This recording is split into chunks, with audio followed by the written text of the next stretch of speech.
Right Neelima చూస్తా ఉన్నాం. అంటే రాష్ట్ర విభజన తర్వాత ఒక రాజధాని కూడా లేకుండా ఉన్నటువంటి పరిస్థితి ఆంధ్రప్రదేశ్ కనిపించింది. ఆ నేపథ్యంలో అప్పుడు అధికారంలోకి వచ్చినటువంటి టీడీపీ పార్టీ చంద్రబాబు నాయుడు ఒక ప్రపంచ స్థాయి రాజధాని నిర్మించాలి అనే ఉద్దేశంతో చాలా కష్టపడి అక్కడ అమరావతిని నిర్మించే ప్రయత్నం చేశారు. అక్కడ చాలా వరకు కూడా పనులు అంటే దాదాపుగా 70-80% పనులు కూడా ఆ హయాంలో 5 సంవత్సరాల్లో 2014 నుంచి 19 వరకు పూర్తి చేసిన పరిస్థితి. ఆ తర్వాత జగన్మోహన్ రెడ్డి అధికారంలోకి వచ్చిన తర్వాత అమరావతి పీక పిసికేశారు. ఎక్కడా కూడా అభివృద్ధి లేకుండా ఒక అడవిలాగా తయారు చేసి పడేసినటువంటి పరిస్థితి అమరావతి దగ్గర కనిపించింది. అట్లాగే పోలవరానికి సంబంధించి కూడా ఇప్పుడు మళ్ళీ చంద్రబాబు నాయుడు అధికారంలోకి వచ్చిన తర్వాత మొదటి ప్రాధాన్యం పోలవరానికి ఇచ్చారు. మొన్న వెళ్ళి సోమవారం రోజు పోలవరం సందర్శించి అక్కడ ఏం జరుగుతుంది ఏంటి క్లియర్ గా ఎక్స్ప్లెయిన్ చేసిన పరిస్థితి కనిపించింది. అట్లాగే ఈ రోజు అమరావతి కూడా వెళ్తున్నారు. అక్కడ ఏ విధంగా ఉన్నాయి భవనాలు, ఏ విధంగా శిథిలావస్థకు చేరుకున్నాయి, ఏ విధంగా గత ప్రభుత్వం ఇబ్బందులకు గురి చేసింది, ఇవన్నీ కూడా ఈ రోజు వెళ్లి పరిశీలించే అవకాశాలు కనిపిస్తాయి. అవును, బాగా అభివృద్ధి చేసి అమరావతిని ప్రపంచ స్థాయిలో గుర్తింపు తీసుకురావాలి అని అనుకున్నారు. సో ఇప్పుడు ఆ గుర్తింపు ఇప్పుడు మళ్ళీ రాబోతుంది అని చెప్పేసి అందరూ కూడా ఆశాభావం వ్యక్తం చేస్తున్నారు. సో భారతదేశంలో పునాది స్థాయి నుంచి నిర్మితమవుతున్న తొలి రాజధాని నగరంగా ప్రపంచ వ్యాప్తంగా ఖ్యాతి గడించిన అమరావతి 5 ఏళ్ల వైసీపీ పాలనలో శాపగ్రస్తగా మిగిలిపోయింది. రాష్ట్ర విభజన తర్వాత అధికారంలోకి వచ్చిన టీడీపీ ప్రభుత్వ పాలనలో పురుడు పోసుకుని వడివడిగా అడుగులు వేసిన అమరావతి ఆ తర్వాత జగన్ కక్షపూరిత వైఖరితో కుప్పకూలిపోయింది. నిత్యం వేల మంది పనివారి నిర్మాణ పనులు, వందల వాహనాల పరుగులతో కళకళ్లాడిన ఈ నగరం ప్రభుత్వం మారిన తరువాత గత 5 ఏళ్లుగా పనులన్నీ నిలిచిపోయి అడవిని తలపించింది. 3 రాజధానుల పేరుతో వైసీపీ ప్రభుత్వం అమరావతిని పీక పిసికేసే ప్రయత్నం చేసింది. కానీ ఇటీవలి ఎన్నికల్లో టీడీపీ గెలవడంతో మళ్లీ అమరావతి దశ తిరిగింది. రాష్ట్రానికి ఏకైక రాజధానిగా అమరావతిని ఖరారు చేస్తూ విధాన నిర్ణయం తీసుకున్న సీఎం చంద్రబాబు తన ప్రాధాన్యాల్లో అమరావతి పునర్నిర్మాణానికి పెద్దపీట వేశారు. తొలి ప్రాధాన్యంగా పోలవరాన్ని ఎంచుకున్న ఆయన బాధ్యతలు తీసుకున్న తొలి వారంలోనే అక్కడకు వెళ్లి పరిస్థితులను ప్రత్యక్షంగా చూసి ఆకలింపు చేసుకున్నారు.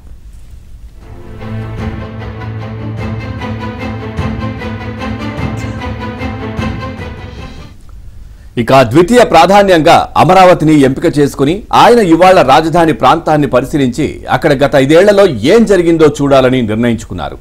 ఇక ఖరారైన కార్యక్రమం ప్రకారం ఇవాళ ఉదయం 11 గంటలకు ఆయన అమరావతిలోని నివాసం నుంచి బయలుదేరి వెళ్లి రాజధాని నిర్మాణాలను పరిశీలిస్తారు. 70 నుంచి 80% వరకు నిర్మాణం పూర్తి చేసుకుని నిలిచిపోయిన ఆల్ ఇండియా సర్వీసెస్ అధికారుల నివాస భవనాలు, మంత్రుల నివాస భవనాలు, న్యాయమూర్తుల గృహ సముదాయ భవనాలు, సీడ్ యాక్సెస్ రోడ్, అసంపూర్తిగా నిలిచిపోయిన రోడ్లు, ఐకానిక్ నిర్మాణాల కోసం పనులు మొదలై ఆగిపోయిన ప్రాంతం, ఉద్దండరాయునిపాలెంలో రాజధాని శంకుస్థాపన జరిగిన ప్రాంతాన్ని పరిశీలించనున్నారు. ఇక అసెంబ్లీ, సచివాలయం, రాజ్భవన్ వంటి ఐకానిక్ భవనాల కోసం పునాది వరకు నిర్మించారు. అవి 5 ఏళ్ల నుంచి నీటిలో నానుతున్నాయి. వాటి పరిస్థితి ఎలా ఉందో కూడా చూడాలని అనుకుంటున్నారు. ఇక పరిస్థితిని స్వయంగా చూసి తదుపరి పనుల్లో దేనిపై ఎక్కువ దృష్టి కేంద్రీకరించాలో ఆయన నిర్ణయం తీసుకునే అవకాశం ఉంది.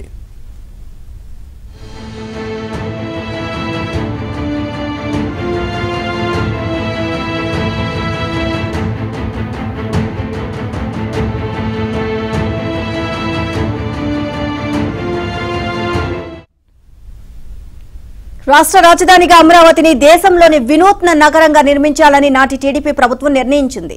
రాజధాని నిర్మాణానికి సింగపూర్ ప్రభుత్వం మాస్టర్ ప్లాన్ తయారు చేసి ఇచ్చింది. మాస్టర్ ప్లాన్ ప్రకారం 217 కిలోమీటర్ల పరిధిలో రాజధాని నగరం ఉంటుంది. 16.9 చదరపు కిలోమీటర్ల విస్తీర్ణంలో కోర్ రాజధాని ఉంటుంది. ఇక ల్యాండ్ పూలింగ్ విధానం ద్వారా కేవలం 58 రోజుల్లో రైతుల నుంచి 34,000 ఎకరాల భూమి సేకరించారు. రైతులు తమంతట తాము క్యూ లైన్లలో నిలబడి భూములు ఇవ్వడానికి సంసిద్ధత వ్యక్తం చేయడం మొత్తం దేశంలోనే ఒక విజయవంతమైన నమూనాగా నిలిచింది. ప్రజలు ఇచ్చిన భూమి, ప్రభుత్వ భూమి కలిపి మొత్తం 54,000 ఎకరాలను రాజధాని కోసం సేకరించారు. రోడ్లు, నిర్మాణాలు, రైతుల వాటా కింద తిరిగి ఇవ్వాల్సిన భూమి పోను ప్రభుత్వానికి రాజధానిలో 8,000 ఎకరాలు మిగులుతుంది. ల్యాండ్ పూలింగ్ కింద మొత్తం 29,881 మంది రైతులు రాజధాని నిర్మాణానికి భూములిచ్చారు. కోర్ క్యాపిటల్ ప్రాంతంలో నవ నగరాలు నిర్మించడం ద్వారా నలుమూలల ప్రగతి బాటలు వేయాలని ప్రభుత్వం అప్పట్లో నిర్ణయించింది. కానీ వైసీపీ అధికారంలోకి వచ్చాక వీటిని సమూలంగా నాశనం చేసే పరిస్థితి కనిపించింది.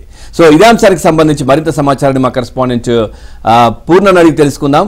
రైట్ పూర్ణ, పూర్తి డీటెయిల్స్ ఏంటి చూస్తా ఉన్నాం. ఈరోజు 2వ ప్రాధాన్య అంశంగా ఏదైతే అమరావతిని పెట్టుకున్నారు ముఖ్యమంత్రి చంద్రబాబు నాయుడు ఈ రోజు సందర్శించే అవకాశాలు ఉన్నట్టుగా తెలుస్తోంది. పూర్తి డీటెయిల్స్ ఏంటి?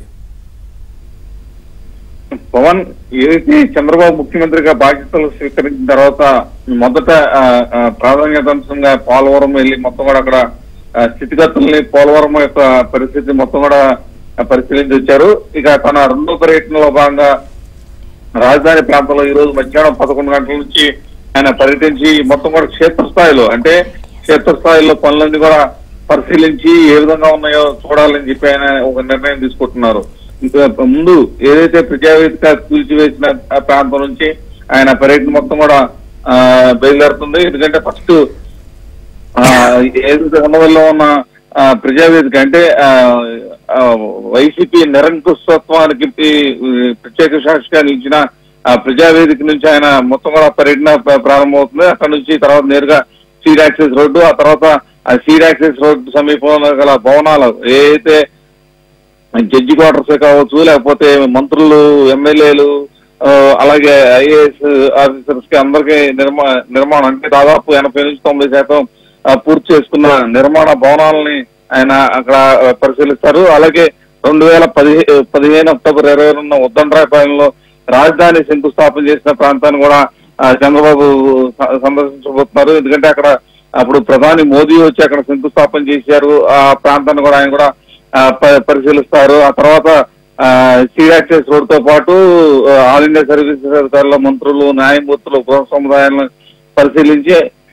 పరిశీలిస్తారు. అయితే ఐకానిక్ నిర్మాణం కోసం పనులు మొదలు పెట్టారు. అంటే ఐకానిక్ టవర్స్ కావచ్చు, లేకపోతే అసెంబ్లీ కావచ్చు, సచివాలయం కావచ్చు, ఎన్నిటి కూడా అక్కడ పనులు మొదలు పెట్టి పునాదశ కూడా చేరుకున్నాయి. అన్ని కూడా ఆ పునాదశలోనే ఉండిపోయి వాటిని కూడా పరిశీలించి వాటి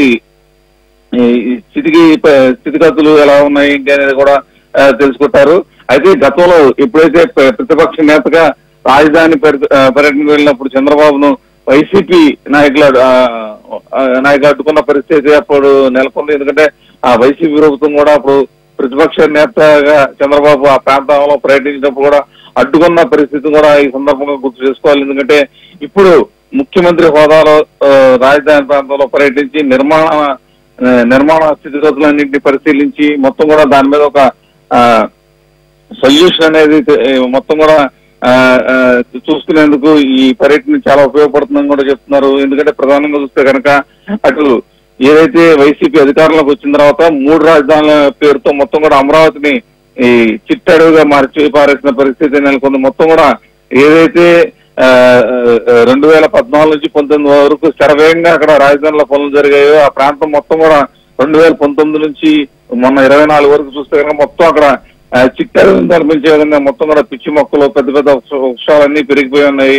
ఏదైతే చంద్రబాబు ముఖ్యమంత్రిగా ప్రమాణ స్వీకారం చేయక మునిపే మొత్తం కూడా అధికారులు అయితే అక్కడ మొత్తం కూడా పనులు కూడా మొదలు పెడతాం కూడా జరిగింది. మొత్తం కూడా చిట్టడవిని మొత్తం కూడా జంగిల్ క్లియరెన్స్ పేరుతో మొత్తం దాదాపు 200 ప్రొక్లైన్స్ తో మొత్తం కూడా జంగిల్ క్లియరెన్స్ చేయడం కూడా జరిగింది. మరోవైపు సీడ్ యాక్సెస్ రోడ్ లో మొత్తం కూడా చెమ్మ చీకట్లు అలుముకునే ఇప్పుడు ఉండేది. దాన్ని కూడా మొత్తం కూడా చెమ్మ చీకట్లను తొలగించి రాత్రిపూట కూడా పట్టపాగా ఉండే విధంగా కూడా మొత్తం కూడా సీడ్ యాక్సెస్ రోడ్ లో లైటింగ్ ఏర్పాటు చేయడం కానీ మొత్తం కూడా చేయడం జరిగింది. అయితే అమరావతి కోసం ఏకైక రాజధాని అమరావతి ఉండాలంటూ అటు అమరావతి రైతులు దాదాపు 4.5 సంవత్సరాల నుంచి పోరాటం చేస్తున్న పరిస్థితి నెలకొంది. ఏదైతే చంద్రబాబు ముఖ్యమంత్రిగా వచ్చిన తర్వాత అమరావతి రాజధాని అంటూ ప్రకటన చేయడంతో మొత్తం కూడా అమరావతి రైతుల తమ ఉద్యమాన్ని సైతం కూడా విడనాడాయి.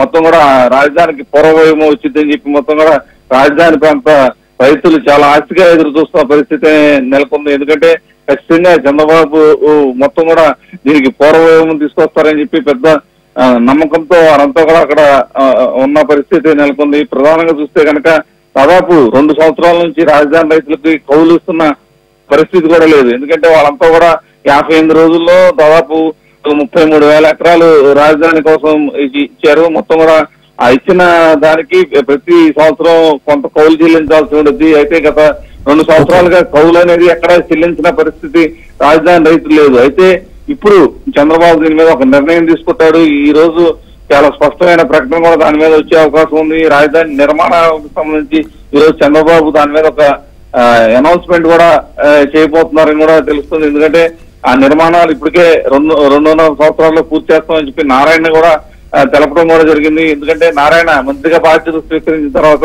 మొత్తం రాజధాని ప్రాంతంలో పర్యటించి ఈ విషయం కూడా తేరతెల్లం చేశారు. అయితే చంద్రబాబు క్షేత్రస్థాయిలో ప్రతి చోట కూడా చూసి ఆ నిర్మాణాలకు సంబంధించిన ఎటువంటి నిర్ణయాలు తీసుకోవాలి, ఇటువంటి పనులు వెంటనే చేపట్టాలని దాని మీద ఒక నిర్ణయం తీసుకుని ఈ రోజు విలేకరుల సమావేశం వెల్లడించే అవకాశం ఉంది. పవన్.